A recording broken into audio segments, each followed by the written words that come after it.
tenga.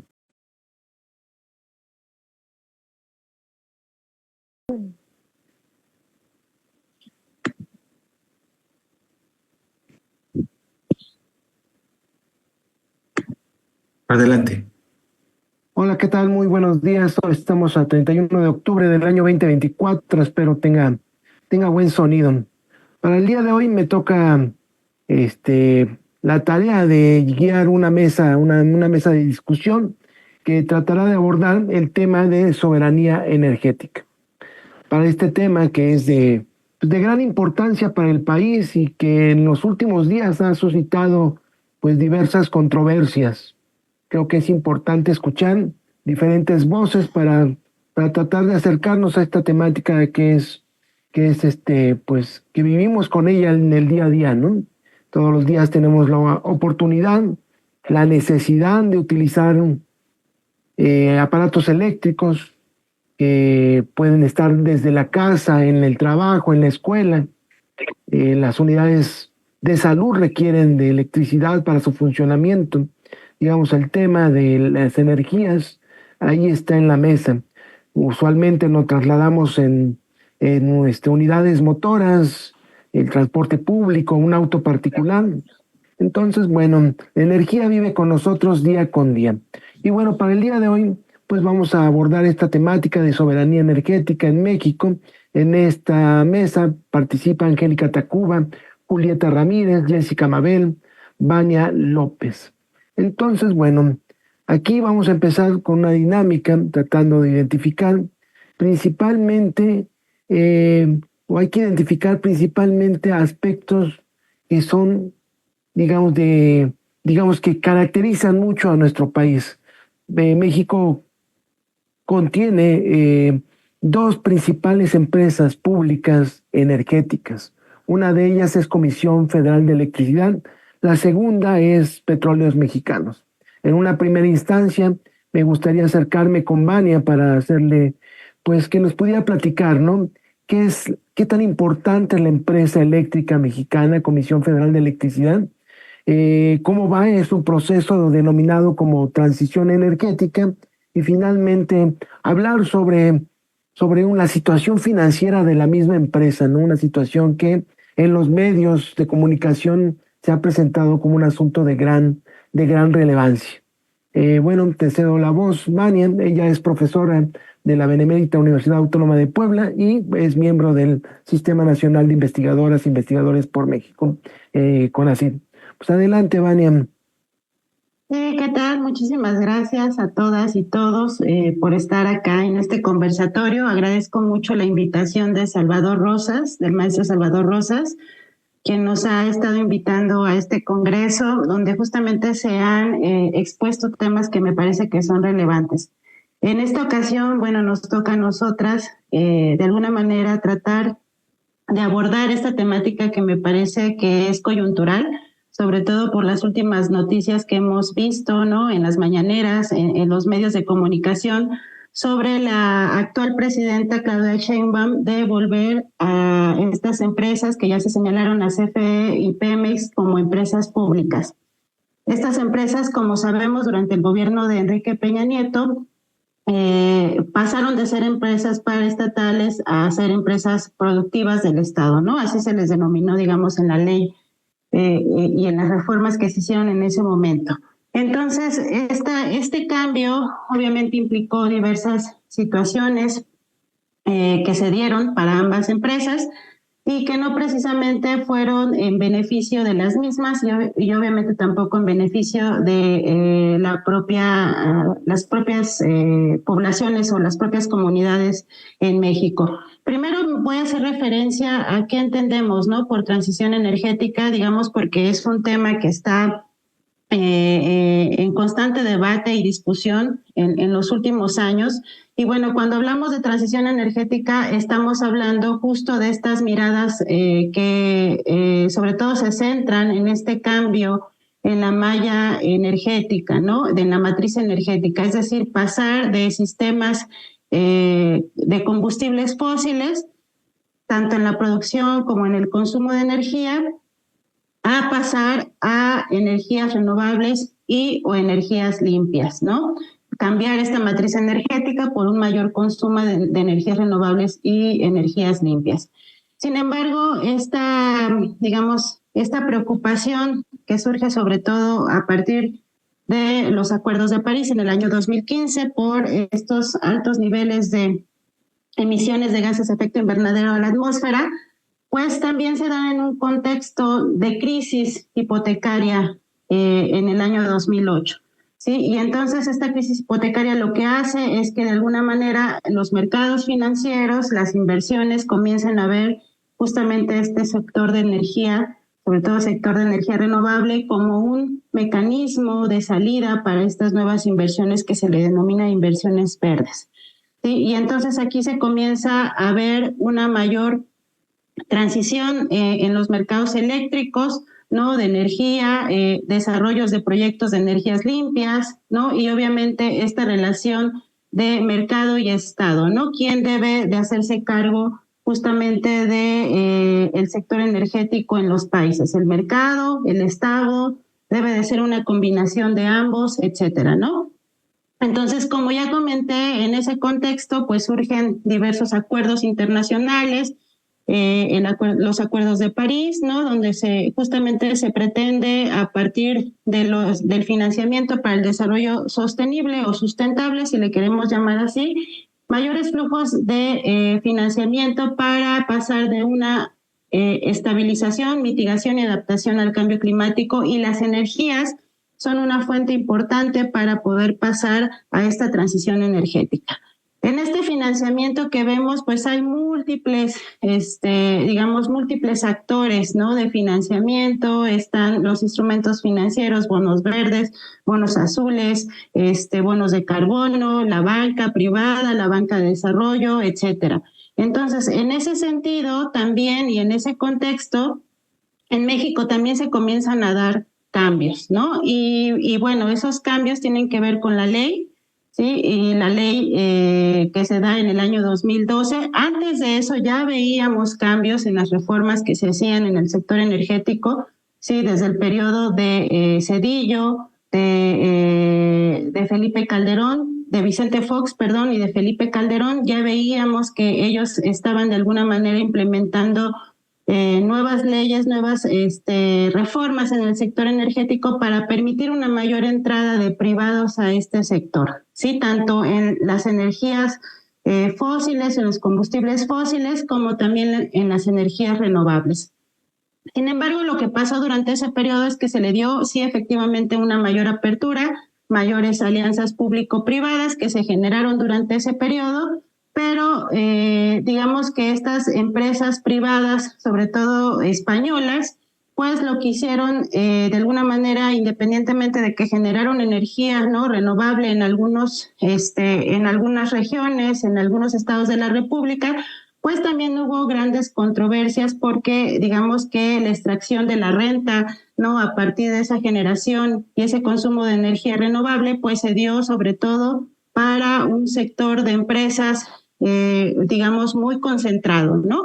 Entonces, lo que vemos a partir del gobierno de Andrés Manuel López Obrador es una crítica fuerte justamente a esa privatización de la energía del sector eléctrico, pero también en el sector de combustibles fósiles, ¿sí? Y pues tratar de modificar, digamos, esa generación de energía que ya estaba en manos más de privados que del propio sector público. Sí, sin embargo, obviamente, en esos cambios que se comienzan a dar a partir del gobierno de Andrés Manuel López Obrador en el sector energético, las propuestas de reforma que de alguna manera se generan en ese momento, pues obviamente hay contrapesos, ¿no? Y los contrapesos, pues son el sector privado que no estaba de acuerdo en ese cambio que se podía generar, sobre todo con el mercado mayorista, ¿no? Que es, digamos, uno de los elementos privatizadores en la reforma energética de Enrique Peña Nieto, y también la cuestión de las energías renovables. Entonces, digamos que ese es el contexto, ¿no? En el cual se va generando este cambio y la propuesta de que se cambie, ¿no? Durante el periodo de Enrique Peña Nieto se declaran estas empresas paraestatales, se les llama ahora empresas productivas del Estado, ¿no? Y esto pues tiene un cambio porque de alguna manera se pone a competir, ¿no? A las empresas. Se pone a competir, en este caso a CFE, porque se crean 8 subsidiarias, ¿sí? Y se crean 5 filiales, ¿sí? Y de alguna manera, pues esto hace que uno de los objetivos fundamentales, esta configuración hace que uno de los objetivos fundamentales sea promover las ganancias, ¿no? Por encima del interés de cumplir con este servicio que debe de ser público. Se genera un ambiente de competencia económica entre subsidiarias, entre empresas privadas, ¿no? Y de alguna manera, pues esto se promueve en términos generales en el sector. Digamos que estos son los cambios que se generan durante este periodo y es el contexto por el cual pasamos de ser una empresa paraestatal a una empresa productiva del Estado y de alguna manera el contexto de las energías renovables es aprovechado por estos gobiernos. Muchas gracias, Vania. Me parece bien importante precisar, ¿no?, esta transición de una empresa pública a una empresa, pero un sistema eléctrico compuesta por empresas públicas y privadas compitiendo entre ellas. Creo que es una de las principales características que actualmente estamos observando. Creo que esta situación también se va reproduciendo en el sector de combustibles, como ya bien lo planteaba Vania. Por tanto, me gustaría preguntarle aquí a Angélica, que ha abordado a mayor profundidad y a detalle las características de la empresa pública Petróleos Mexicanos. Bueno, antes de cederle la palabra, señalar que Angélica es doctora en Economía por parte de la UNAM, también es integrante del Sistema Nacional de Investigadoras en México y es actualmente docente en la Universidad del Mar en el estado de Oaxaca. Angélica, por favor, quisiéramos escuchar un poco más acerca de cuál es la situación de Pemex y está afrontando este movimiento privatizador. Ok, buenos días, un gusto de nuevo coincidir con todos ustedes, saludarles con mucha alegría. Sí, Augusto, y gracias por la invitación, por supuesto.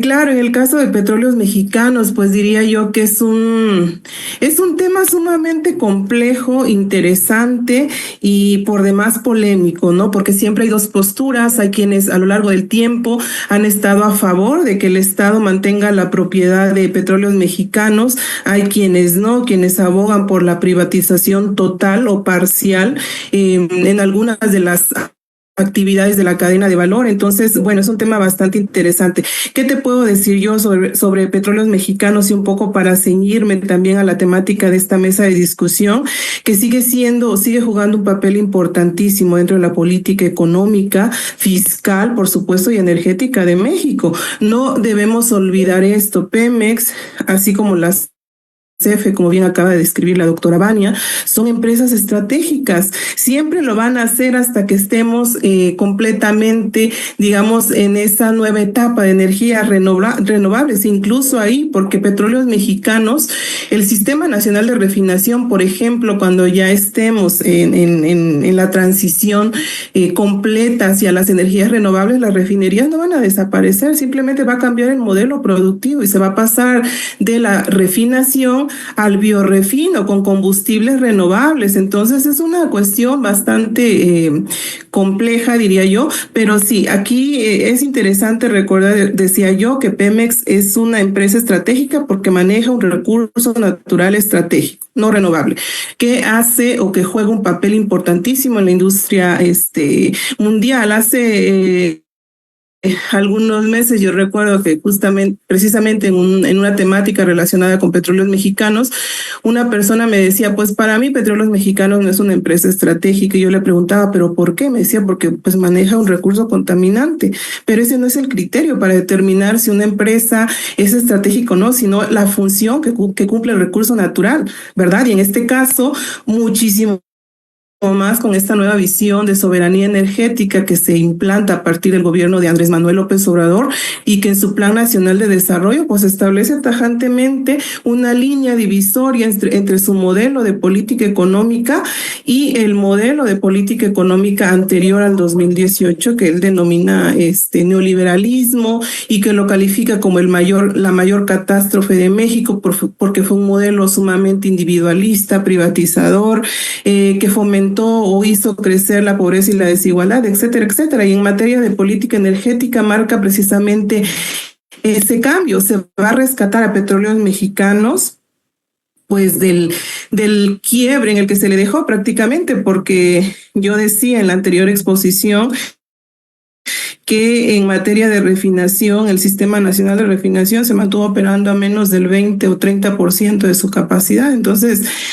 son costos para el Estado en términos de financieros, de mantenimiento de las refinerías, y no se ocuparon en los últimos 30, 40 años, cuando se podían haber ocupado. ¿Por qué? Porque prevalecía esta ideología de la División Internacional del Trabajo, los que abogan por esta postura un poco inspirada en David Ricardo de la ventaja comparativa, de que pues le convenía a México importar combustibles porque le resultaba más barato que producirlos al interior. Incluso se hacían estudios de cuánto le costaba a México producir un barril de petróleo y cuánto le costaba importarlo, y llegaban a la conclusión, ¿verdad?, con estos estudios orgánicos, si se pudiera decirse, de que le resultaba más barato importar a México, y se abandonó deliberadamente la refinación cuando, como ya lo vimos también en la anterior exposición que hice, todas las empresas privadas globales, petroleras y estatales estuvieron trabajando en función de la integración de la cadena petrolera, extracción, producción, refinación, comercio y servicios, y México fue de las excepciones, abandonó la refinación, sí, de manera consciente, porque así quiso hacerlo. Entonces, diría yo, hay una tarea, una misión importantísima que Pemex juega en este contexto de la 4T, porque pues bueno, bajo esta óptica de la soberanía energética, pues tiene la misión de equilibrar el consumo interno de combustibles con la demanda interna. Actualmente la demanda interna de México de combustibles, diésel, gasolina, combustóleo, gas, alcanza 2 millones de barriles diarios. ¿Y saben cuánto está produciendo Petróleos Mexicanos? 700,000 barriles diarios de esos derivados del petróleo. Entonces tenemos ahí una brecha importante de 1,300,000 barriles de combustibles diarios que Pemex tiene la misión de solventar en los siguientes años. Y se está avanzando a paso lento porque, pues bueno, apenas terminamos la construcción de la refinería de Dos Bocas, hay que levantar de nuevo el Sistema Nacional de Refinación, pero con este objetivo de reducir la demanda, la dependencia del exterior, con ese 1,300,000 barriles que todavía estamos importando, pues Pemex tiene muchísimo que hacer, y yo considero que este es el cambio más importante en términos de Petróleos Mexicanos, que debemos ir evaluando cómo va avanzando la 4T. Al menos en el sexenio de López Obrador pues se avanzó muy poquito, porque pues bueno, la naturaleza del problema es así, no se va a resolver en un sexenio, ni quizás en 2, tal vez en 3 sexenios, pero debemos nosotros como académicos ir evaluando ese avance. Y luego, dejaría hasta ahí estos 2 puntos de discusión. Pemex es una empresa estratégica, y el objetivo que tiene en este contexto de la 4T, para después retornar con los desafíos que tiene a futuro para poder avanzar en este sentido. Muchas gracias, Angélica. Creo que ya lo expuesto por Vania, Angélica misma, pues han apuntado una cuestión muy relevante, ¿no? Una cuestión que ha generado diversas confusiones, malas interpretaciones, algunas a propósito, otras malos entendidos, y es la cuestión de soberanía energética. Es un concepto sumamente flexible, ¿no? Se amolda a diferentes situaciones y por tanto genera mucha extrañeza. Hay interpretaciones que van desde la soberanía vista como no la privatización, sino la apropiación en favor del Estado de todas aquellas actividades del sector energético, y dejando o excluyendo a lo que correspondería o a lo que hoy le corresponde al mercado privado. Digamos, es una interpretación extrema. No obstante, me parece que tanto lo expuesto por Angélica y Vania, pues van plasmando la necesidad de una interacción, ¿no?, entre empresas públicas, privadas, pero bueno, con la intención de aclarar un tanto este concepto, el de soberanía energética, pues me gustaría mucho escuchar a Mabel. Ella ha trabajado mucho este ambiente de los aspectos de soberanía, qué debemos entender, cuáles son sus alcances, y sobre todo en un ambiente que en el sector energético conviven no solo el sector público y el sector privado, sino el sector privado convergen intereses tanto nacionales, de empresas del país, pero también empresas e intereses internacionales, lo cual pues nos ofrece una visión un poco más compleja. Bueno, le cedo la palabra a Mabel, que ella también es doctora en Administración Pública y actualmente es profesora investigadora en la Facultad de Ciencias Políticas y Sociales de la UAM. Mabel, ojalá puedas, te cedo la palabra y puedas mostrar tu cámara. Gracias, doctor. Apagué la cámara porque voy a compartir una pequeña presentación. Adelante. Disculpas. Bueno, no sé si ya la pueden ver. Se ven. Sí. Perfecto. Gracias, muy amables. Buenos días a todos y todas. Pues bueno, como bien comenta el doctor Luis Augusto, para tener clara esta idea, ir concatenando todos los planteamientos que hace la doctora Vania y la doctora Angélica, pues hay que tener claro, ¿no?, esta noción de soberanía energética, la cual, bueno, pues es esta capacidad para que el Estado tome decisiones en relación con el uso, propósito, control y acceso de la energía, que es una capacidad que está directamente influenciada por la forma en que la misma sociedad busca o tiene esas necesidades energéticas y por el propósito social que se le asigna a la energía para satisfacer esas energías o esas actividades sociales que tiene, ¿no? Podemos ver que con este concepto de soberanía energética tenemos que también tener claro que hay un concepto de pobreza energética en México, ¿no?, que es uno de los desafíos, como ya lo hemos planteado, lo han planteado las doctoras, pues es uno de los desafíos más importantes que enfrenta México. Está la famosa 4T de resolver el problema, la pobreza energética y alcanzar el uso universal a la energía eléctrica. Y bueno, esta pobreza energética es una situación en que un hogar no dispone de energéticos suficientes modernos o carece de esta capacidad económica para cubrir el costo que implica la satisfacción de dichos energéticos básicos.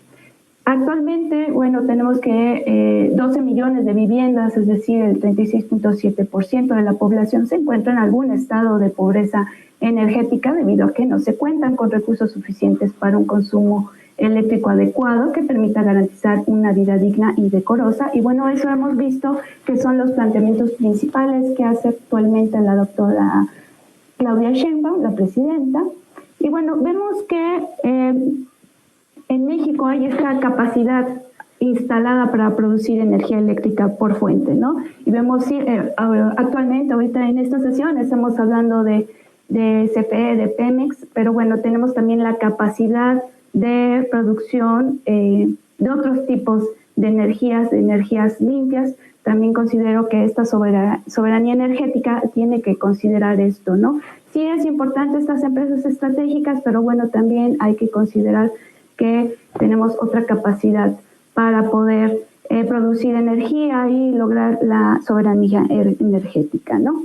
Y bueno, como comentaba Vania, estas empresas estatales, pues también hay un interés por parte de principalmente Andrés Manuel López Obrador, como ya abrir esta noción de la soberanía energética, y empieza a hablar en su Plan Nacional de Desarrollo el rescate del sector energético, ¿no?, que era uno de los ejes fundamentales desde el punto de vista de la economía, que bueno, el propósito era la importancia estratégica para la administración, era el rescate de Pemex y CFE para que vuelvan a operar como palancas del desarrollo nacional. Y vemos que a través de este rescate del sector, bueno, se incentiva el programa sectorial de energía como un instrumento rector de planeación que integra objetivos y estrategias prioritarios con acciones que conducirá a la Secretaría de Energía como cabeza del sector, que permitirá, bueno, alcanzar principalmente la autosuficiencia energética sostenible para satisfacer las demandas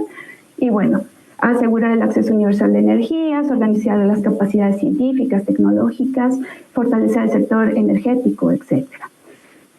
Sin embargo, esta reforma eléctrica que en el 2022 Andrés Manuel propuso, pues bueno, vimos un Congreso que no tenía la mayoría el gobierno que encabeza Andrés Manuel López Obrador, y bueno, no fue aprobada esta reforma esta reforma eléctrica que, bueno, se considera que fue un gran revés, ¿no?, legislativo para la investidura del presidente.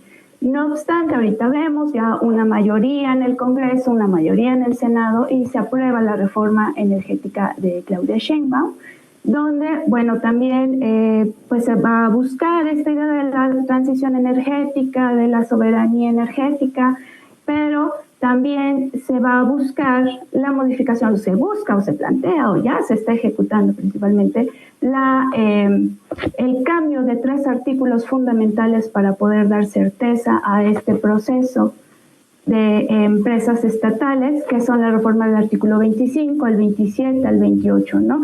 En el discurso de la presidenta nos dice, ¿no?, que, por ejemplo, en el artículo 28, pues se podría incurrir por estos porcentajes que va a tener decisión Pemex, porcentaje de manejo de contratos, etcétera. Bueno, hay que evitar caer en esta idea del monopolio, pero bueno, se empiezan ya las reformas constitucionales para dar certeza a ya no voltear tanto a estos procesos neoliberales de los cuales hemos sido presas, sino que, bueno, ya se empieza a fortalecer a estas empresas estratégicas del Estado. Sin embargo, por otro lado, ahí están los intereses privados globales, ¿no? Podemos ver en esta diapositiva cuáles son estas principales empresas que tienen gran presencia en el actuar de la generación de electricidad privada, ¿no? Quantum, Saabi, Valia, Naturgy, Iberdrola. Bueno, tenemos estas empresas con las que ahora tenemos que, pues, lidiar, que estos intereses privados van a estar ahí rondando, ¿no? También, por otro lado, en inversión de petroleras extranjeras, pues tenemos, ¿no?, como a partir del 2015 al 2021, pues tenemos la presencia de estas empresas extranjeras en el sector petrolero que están también en nuestro país. Y bueno, esto es un dato para dejarlo sobre la mesa. Pues, ¿cuál es el país con más reservas de petróleo? Ya sabemos indiscutiblemente que es Venezuela, pero bueno, nosotros en México estamos en el lugar número 21. Y bueno, no me quiero adelantar a conclusiones, quizá en la siguiente ronda lo mencione. Muchas gracias. Gracias a ti, Mabel. Bueno, entendemos que México en un proceso, ¿no?, de construir cierta independencia energética, quizá en el largo plazo se alcance cierta o logre cierta soberanía energética.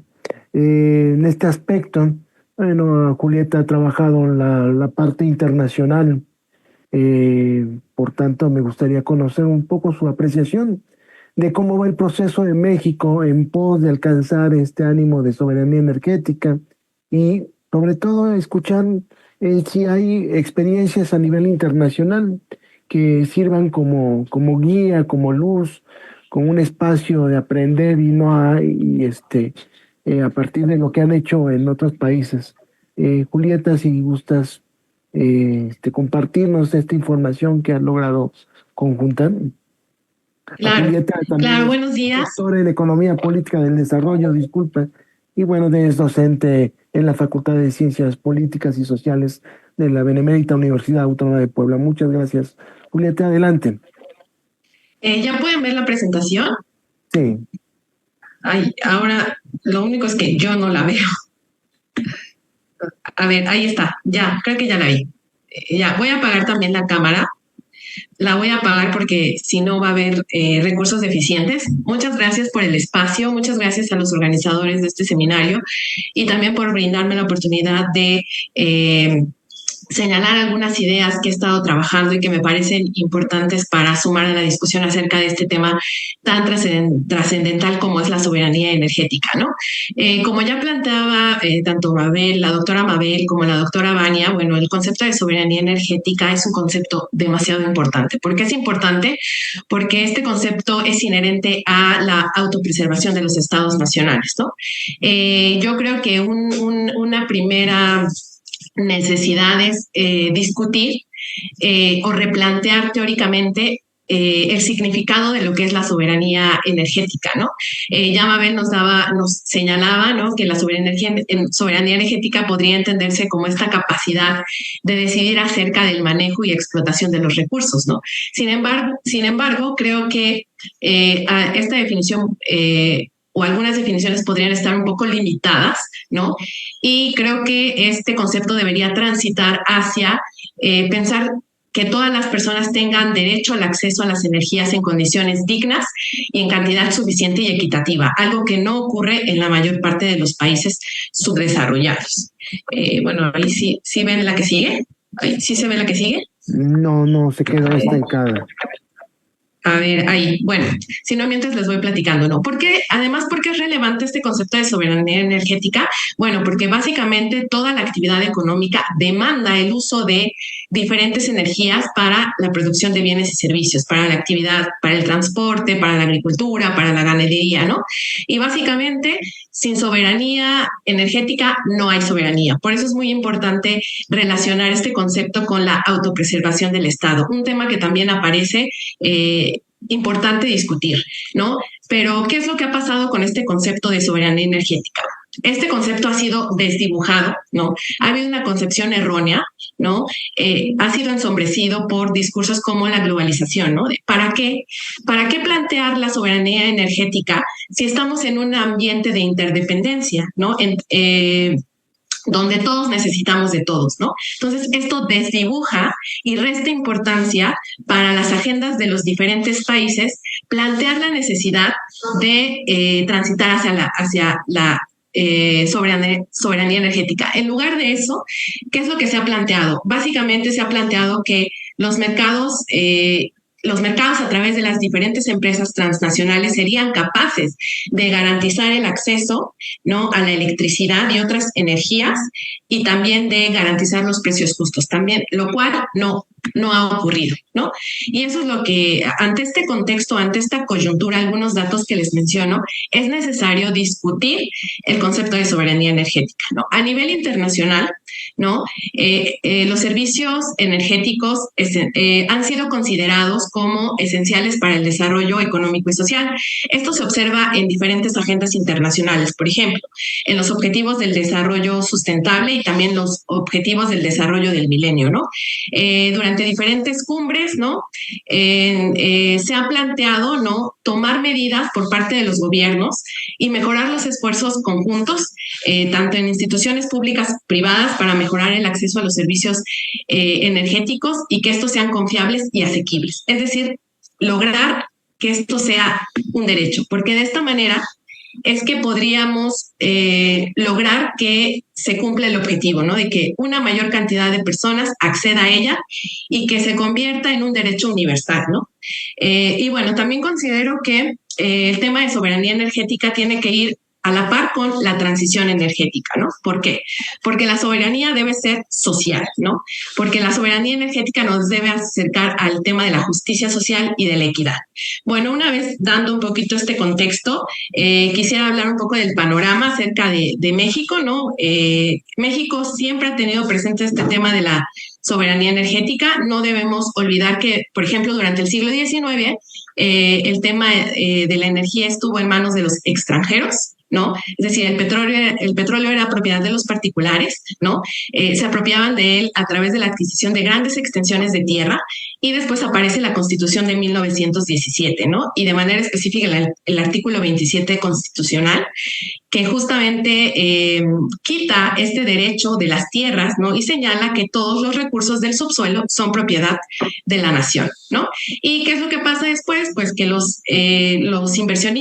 propietarios no acatan, ¿no?, la ley, y justamente como resultado, pues observamos la expropiación petrolera, ¿no? Ahí nosotros podemos detectar momentos importantes en la historia del país donde el tema de la soberanía energética, no como este concepto actual que se discute, pero ha estado presente, ¿no?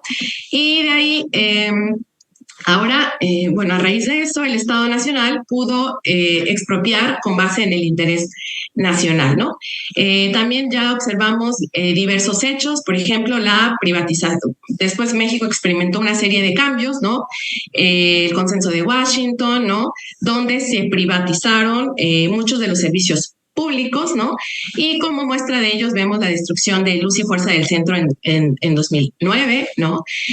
Posteriormente, en 2013 también ya había indicios de la reforma energética, ¿no? Donde se planteaba, ¿no?, privatizar, porque argumentando en que Pemex no era eficiente y que si este sector se privatizaba, ¿no?, las empresas extranjeras iban a ser capaces de bajar las tarifas, lo cual tampoco ocurrió, ¿no? Entonces, ahí nada más quería mencionar algunas cosas.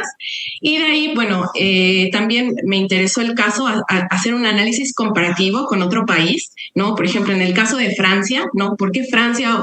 Bueno, ¿por qué elegí Francia y por qué compararlo con un país desarrollado, ¿no?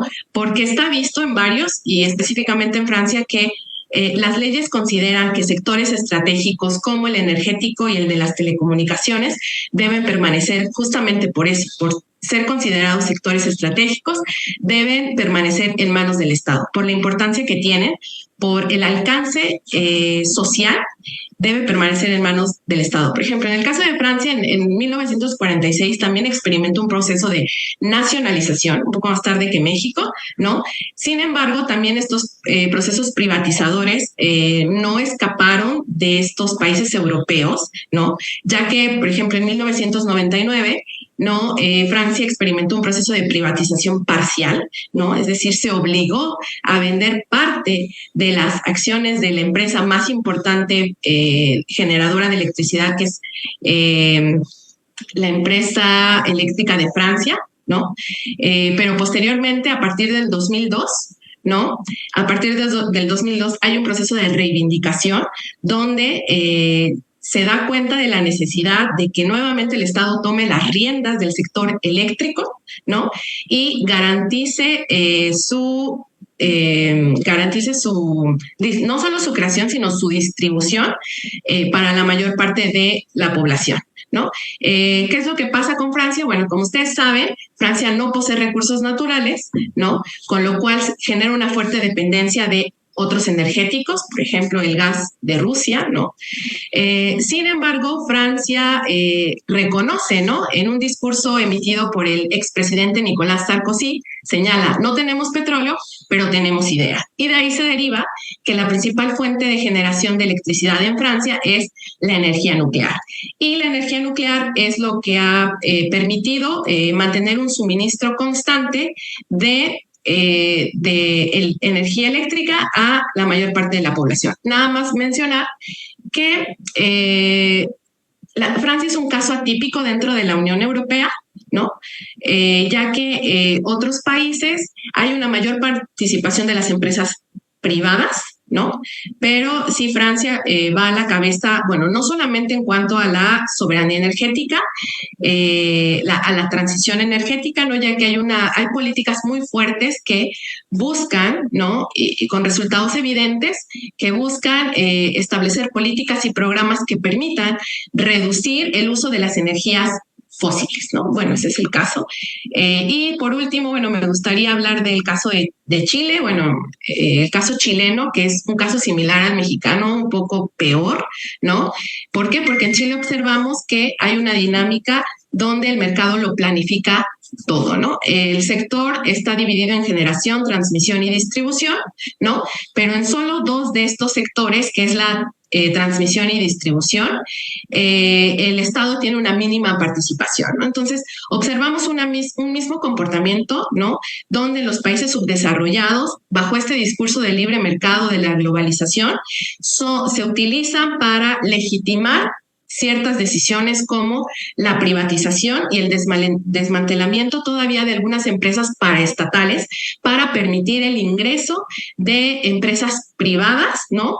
Bajo el argumento de que estas empresas van a ser más eficientes y bajo la promesa de que estas empresas van a lograr bajar las tarifas eléctricas, ¿no? Chile también es un caso muy particular, donde ya lo mencioné, todo está privatizado, ¿no?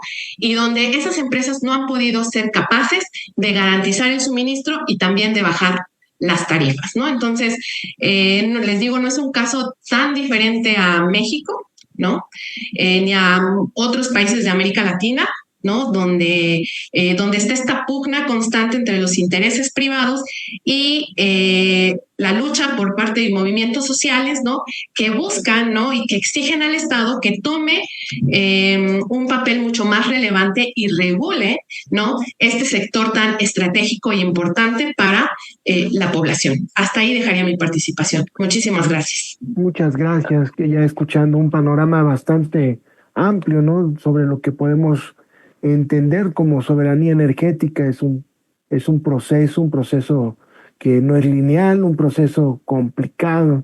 Y a mí me gustaría incorporar nuevas problemáticas y sobre todo contextualizándolas en los últimos resultados, ¿no? Que provienen de los estados financieros de las dos empresas mexicanas, Petróleos Mexicanos, Comisión Federal de Electricidad.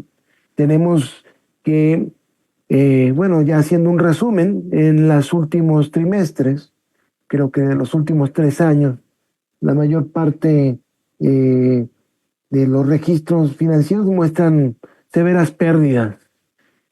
También señalar que en los últimos registros financieros pues se logra apreciar que en ambas empresas hay una especie de contención de la deuda. Quizá hay una tendencia a la baja, muy tímida, pero comienza a mostrarse. Sin embargo, las pérdidas y esta presión de deuda pues nos llevan a considerar, ¿no? Los intereses financieros, esos grandes intereses financieros que pues protegen los recursos que han aportado a través de préstamos a estas dos empresas.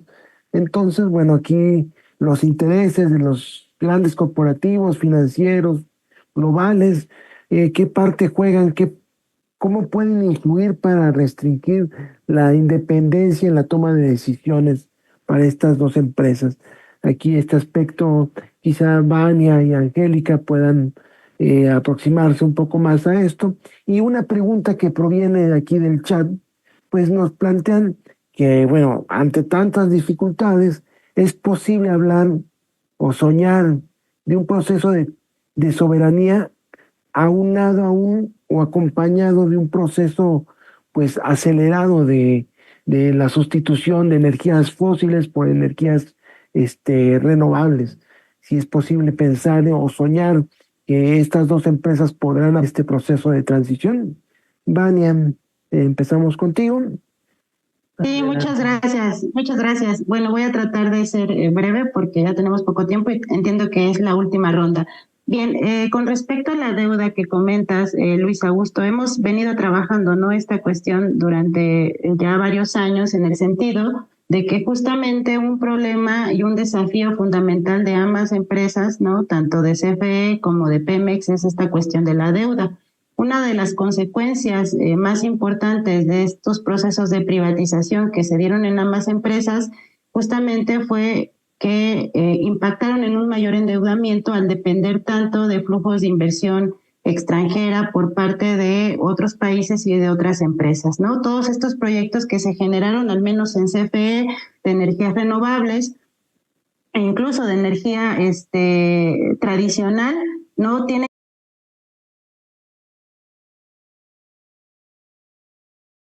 que ver con estas alianzas público-privadas que también se dieron durante el periodo de Enrique Peña Nieto, desde antes, pero que se profundizaron en ese periodo, ¿no? Y que estos proyectos de largo plazo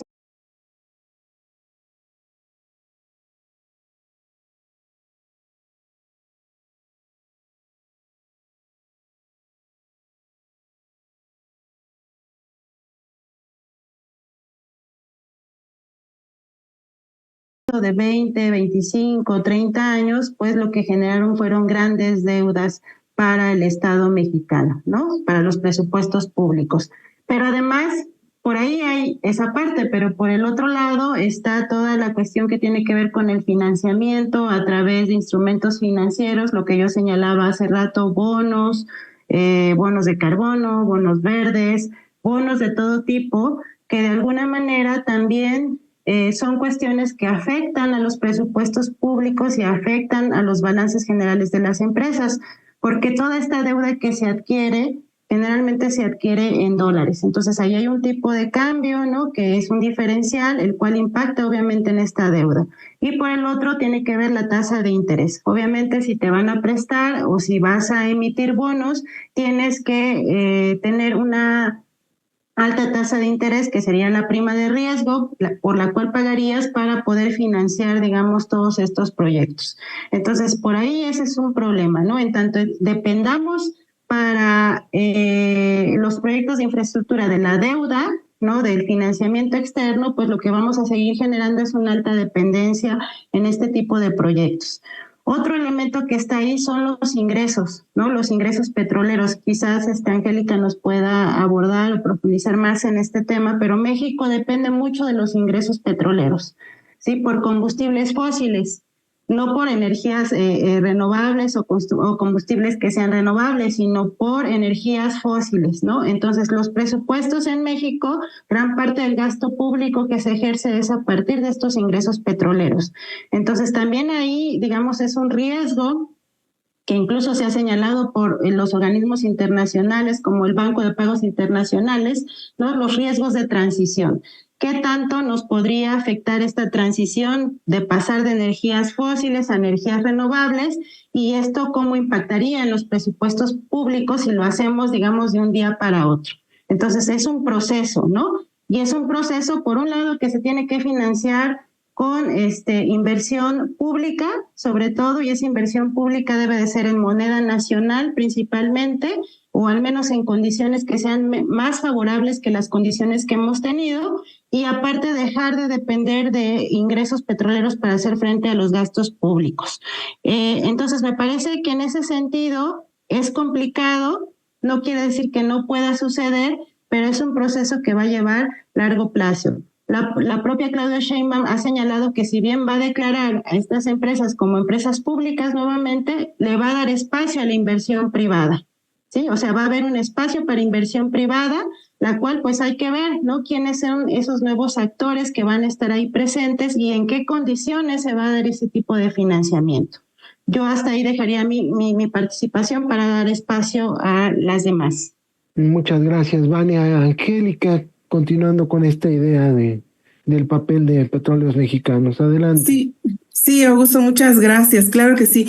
Mira, pues en efecto, la soberanía energética es un objetivo de muy largo plazo. Yo creo que nuestras preguntas o inquietudes vienen más bien de estar escuchando noticias amarillistas sobre que el petróleo se terminó, sobre que alcanzamos el pico del petróleo, pero es que en términos reales, en términos de la hechura de políticas públicas y de la realidad misma, pues la transición energética va a ser un proceso demasiado progresivo, lento y paulatino. Mencionaba, según estimaciones de organismos internacionales que se dedican a estudiar de forma detallada, digamos, y a fondo la duración o el periodo de vida que le queda al petróleo, estamos hablando en promedio de 50 años, de medio siglo, quizás más. Digo, pensar que terminando el sexenio de Claudia Sheinbaum vamos a conquistar la soberanía energética, no, falta mucho todavía, y eso va a depender también del modelo político, del partido político que gobierne en el siguiente sexenio después de Claudia, porque cada partido pues tiene una ideología y puede ser que todos los avances que se lograron en estos 2 sexenios pues cambien radicalmente a otro modelo de hechura de política pública en materia energética. Entonces, claro que sí es posible la transición, independientemente de los partidos que gobiernen México, se tiene que ver esta realidad de transición energética, pero los cambios van a ser bastante lentos. Primero. Segundo, pues coincido con lo que las ponentes mencionaron también anteriormente. De hecho, en el Plan Nacional de Desarrollo se menciona que la soberanía en general implica o es el mandato popular y social de las personas o de la nación mexicana para poder administrar de forma autónoma sus recursos naturales, en este caso el petróleo, electricidad, dejando atrás ese modelo de intervención extranjera, el conservadurismo de corte porfirista, sí, que permitió pues la entrada de intereses ajenos al interés nacional y que terminaron perjudicando también a la sociedad misma y al país en general en términos de desarrollo autónomo. Entonces, en el caso de Petróleos Mexicanos, pues yo creo que debemos estar conscientes, ¿no? También de que la transición energética hoy en día pues implica dos realidades. Primero, el inminente agotamiento de las fuentes no renovables de energía, petróleo en este caso, y el otro pues la conquista o el paso a fuentes renovables. Eso sería como la transición energética. En ese sentido, yo creo que Petróleos Mexicanos tiene dos grandes desafíos importantísimos.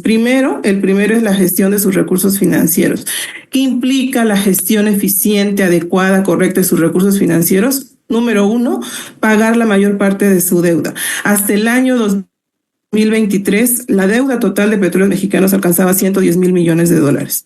Es decir, el sexenio de Andrés Manuel López Obrador pudo hacer poquito, ¿sí? En términos de, pues, del pago de la deuda, porque cuando entró prácticamente estaba igual. Y quizás el avance que podríamos localizar ahí es que no creció más la deuda.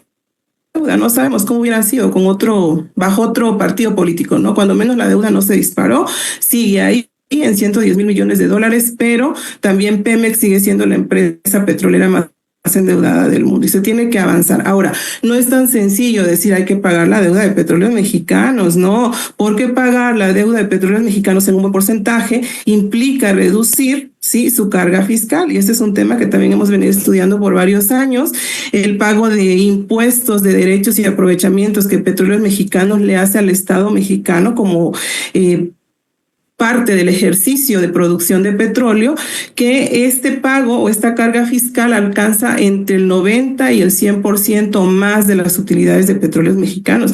Es decir, casi la totalidad de las utilidades anuales que Petróleos Mexicanos capta por la venta de petróleo se van al pago de impuestos para el Estado. Eso es carga fiscal.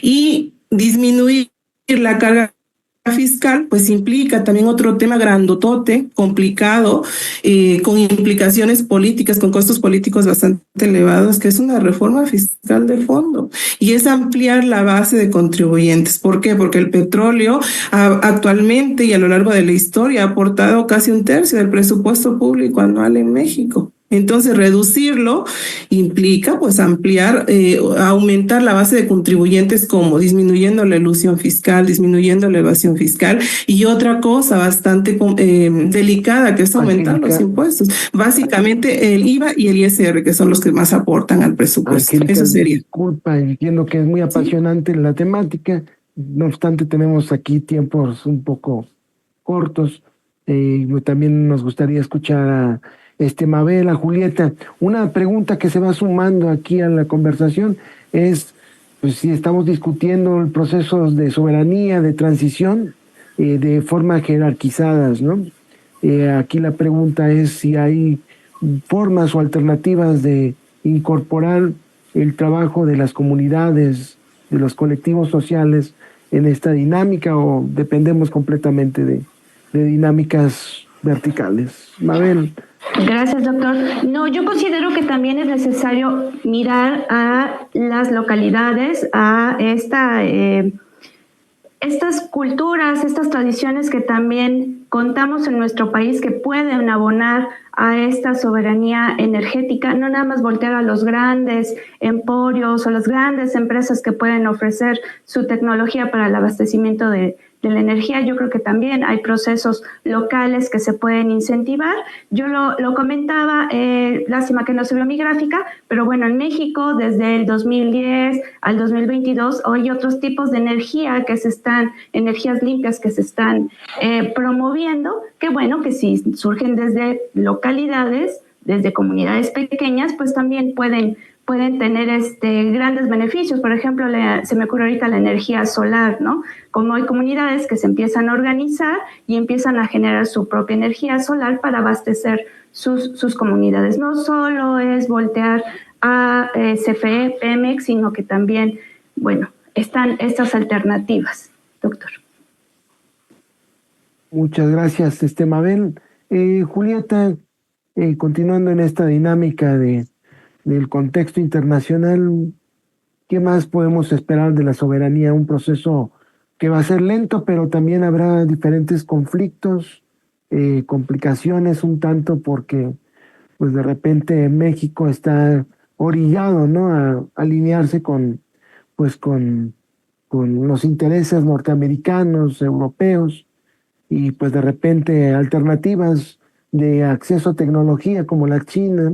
Los rusos también tienen grandes avances, pero digamos, en este juego político internacional, ¿qué nos esperan?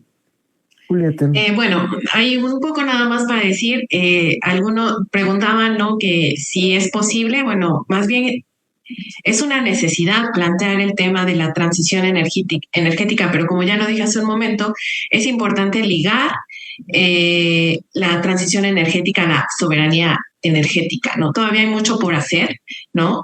Hay que romper estos discursos, ¿no?, que justamente frenan, ¿no?, estos procesos alternativos, ¿no?, estos procesos o movimientos alternativos que reivindican el papel de diferentes sectores de la población, ¿no?, como los campesinos, ¿no?, personas que se ven directamente afectadas, ¿no?, por esta mala distribución de los recursos naturales, ¿no? El panorama, bueno, alguien preguntaba igual si es posible.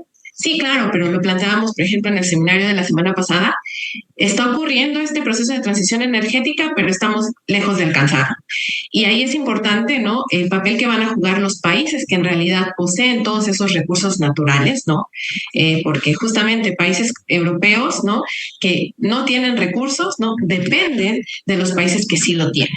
Entonces ahí entraría el Estado, ¿no?, para regular y para formular leyes que permitan llevar a cabo una mejor administración de estos recursos y transitar a una gobernanza global de los recursos, tal como lo ha planteado la Comisión Económica para América Latina, ¿no? Y bueno, respecto de lo que decía, sí, el tema con América Latina es la falta de inversión, ¿no? Entonces, pienso un poco en lo que mencionaba la doctora Vania, en esta posibilidad de las asociaciones público-privadas, ¿no? Porque América Latina no tiene tecnología, tiene falta de capital, entonces esa podría ser una opción, ¿no? Para lograr una mayor participación, ¿no? Y generar un esquema de cooperación diferente, ¿no?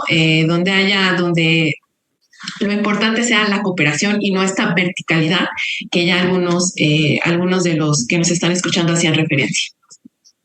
Muchísimas gracias. Pues yo me queda solo agradecer la participación de las 4 ponentes, Mabel, Vania, Angélica, Julieta, pues que nos permitan acceder un poco más sobre esta amplia discusión, ¿no?, que no se agota con lo que planteamos actualmente, sino que es una dinámica que se juega en muchos espacios, ¿no? Tanto en los medios como en la academia tenemos que ir planteando, ¿no?, cuáles son las situaciones que realmente se están presentando y cuáles son las alternativas políticas para darle frente a esta situación. Bueno, lamentablemente el tiempo está encima de nosotros y pues reitero la participación de las ponentes, agradezco a los que nos acompañaron en esta transmisión y pues también agradeciendo a los organizadores de este grandioso congreso.